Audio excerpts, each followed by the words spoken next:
Not a good look. The Unabomber look is not good for me. What's Supergirl like? A guy with a beard or not like a guy with a beard? She's dated men with beards before, sure.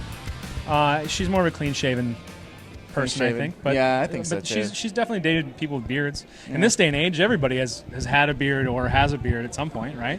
Oh, yeah. It's kind of a thing. Yeah, it's totally in thing. So how is it? Hot off the heels, you did a great, legendary, very well-known Supergirl run. Sure, thanks. Yeah, and now you're doing Supergirl, the TV show. The Adventures of Supergirl. The Adventures of Supergirl is the name of our book. It's a digital first DC book. It's available on Comixology and iTunes and iBooks, Amazon Kindle, like all of your digital comic platforms. You can check it out, and download us. We're $1 an issue. It's 10-page. They're essentially 10-page chapters, but they're 20 swipes. Right, because you got to think in swipes because it's a digital book. It's 20 swipes. All right. So it's like 20 pages, but they're short little chapters. It's a 13-chapter limited series drawn by a bunch of really cool artists. We've got a French guy named Ben Gall, who I think's one of the modern masters. John Boy Myers, Emmanuel Lupacino. Emma Viacelli. Sorry, Emma. I know Emma Viacelli, yes. And we have covers by Kat Staggs, who is, for my money, one of the best likeness artists in comics right now. She does these amazing digital. She does these amazing pen and ink and digital amalgamation sort of drawings of these actors and actresses, and they are perfect. Awesome. So, how is it writing it out? I mean. Well, I'm guessing you're still kind of the same, but you're writing from comics to digital only. You have to kind of set it up differently, or is it still kind of the same for you? I mean, the techniques are still the same. You're just it's panels on pages. It's just you've got to plan. I call them top half, bottom half. So you've got to plan what is in the top of a page, and then swipe, and then it'll move to the bottom of the page. When it's printed, because there'll be a print edition eventually. When it's printed, those top and bottom will just look like one page. Oh. So you've got to sort of plan for both the digital presentation and the physical presentation. And that gets to be challenging, but it's just there's a learning curve to the whole process. How is it? Where are we on in print? Issue 2 right now? Say again? Where are we on in print? Are we on issue 2? Oh, we're not in print. We're digital only until we're going to do a trade collection at the end. Oh. We're only digital, and then there's a trade. Unless the plan has changed, but I'm pretty sure that's it. So, how is it coming back to Supergirl? Weird, surreal, very surreal. I left that book in 2011. Yeah. Late 2010. And then she was a character I obviously cared a lot about, and a character we spent a lot of time. We spent a lot of time making her the best version we could with the constraints that we had at the time. And then this show is a different version, but at her heart, it's the same character. I describe her a lot as a voice of optimism against this dark and cynical world. Yeah. And so to tap back into that voice was a very strange experience. But I think it's worked out, and the reception seems to be really, really good. And I don't know.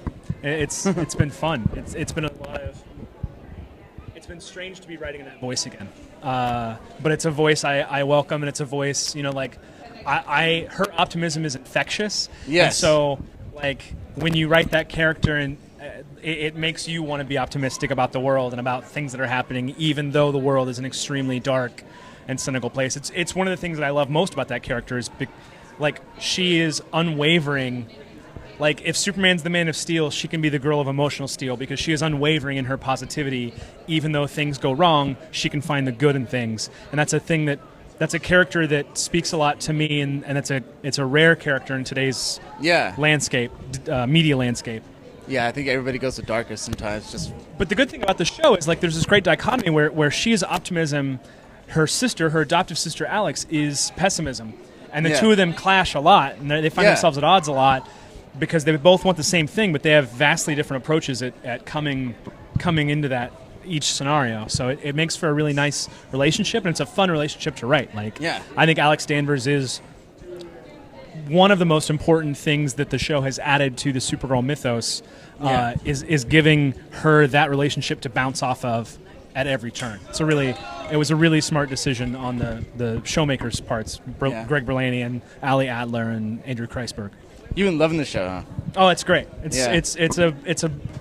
I've been calling it a breath of fresh air. Yeah. You know, like there are these, like Jessica Jones is awesome, but I want to put a gun in my mouth sometimes while watching that show because it's extremely dark. Yeah.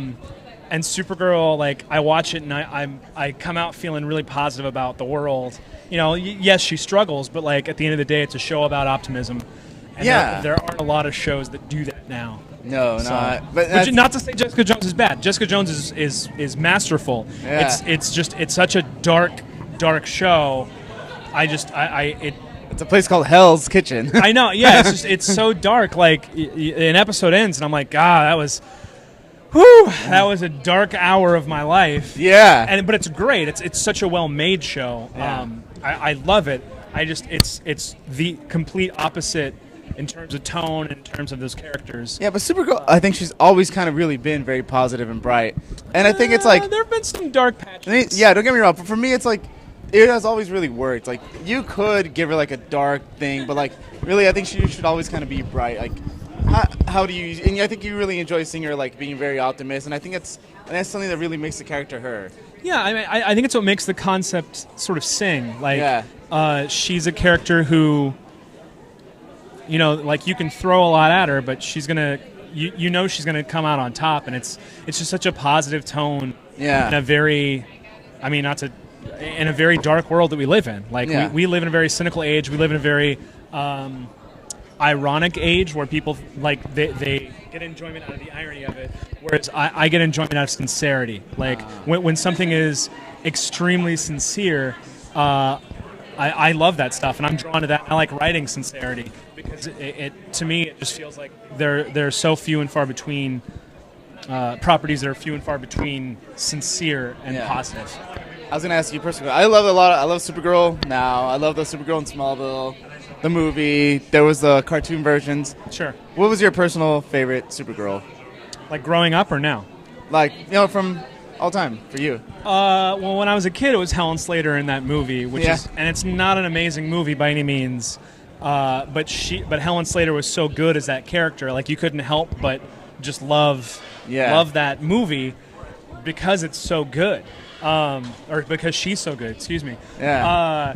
I liked a lot of the Bronze Age stuff, Adventure Comics starring Supergirl. I loved Paul Kupperberg and Carmine Infantino's Daring New Adventures of Supergirl, which is the series that happened right before Crisis. Right. So it was like 1982 to 1985. That was right before she... 30 issues or so.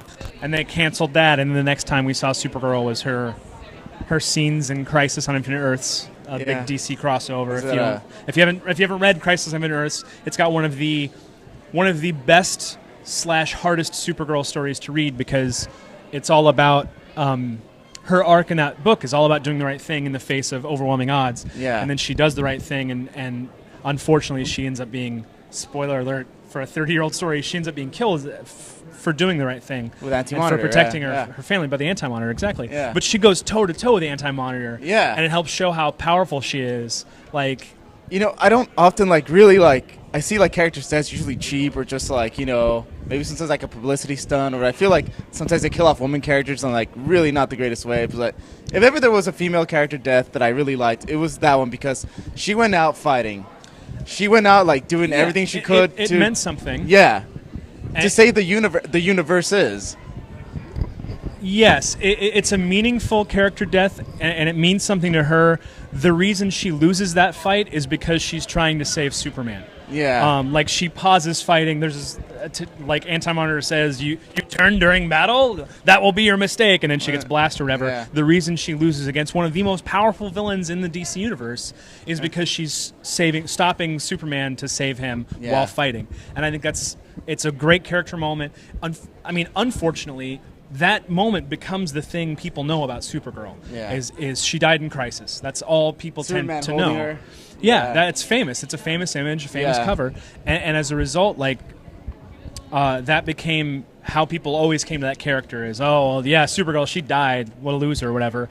When really they know that image. they don't know the story of like she was going toe to toe with the most powerful being in existence that was destroying universes, plural. Yeah. Like it's an amazing sequence. Yeah. It's just a shame that became the thing people know when there's so much awesome Supergirl stuff out there. Like she was brought back, and that was kind of a beautiful thing. Yeah. And you were part of that. Later, I wasn't there in 2003. That was a Jeff Loeb, Mike Turner story in Superman, Batman. We came along. Jamal Eichel and I came along. Supergirl 34, which I think is 2008, late 2008, and we worked on that book till 2011. And then DC rebooted, and it's a whole new ball game.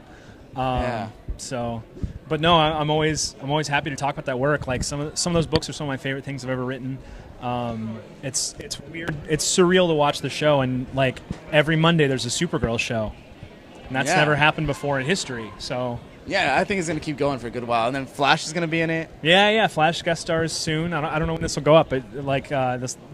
Yeah. Flash will guest star, and it's. I mean, it feels like a big show every week. Like they have a special effects budget that is sort of unparalleled, and they're doing aerial battles, and she's catching planes, and she holds up a building in one episode. Like they're doing wide scale, giant scenes that we've never seen on TV before. Like they feel like big budget movie scenes. Yeah, and that's I really respect that show for pulling some of that stuff off. Right on. Anyways, are you working on anything else besides Supergirl right now, or? I am. None of it's announced yet, so. We'll just have to follow you on Twitter and wait for it. I'm on Twitter. I have a website, sterlinggates.com. Like you can find me. I'm pretty easy to track down. But but yeah, there are other things in the hopper. It's just I gotta wait for people to announce stuff before I can talk about it. When the time is right. So yeah. All right. Thank you so much for doing an interview. Thank you.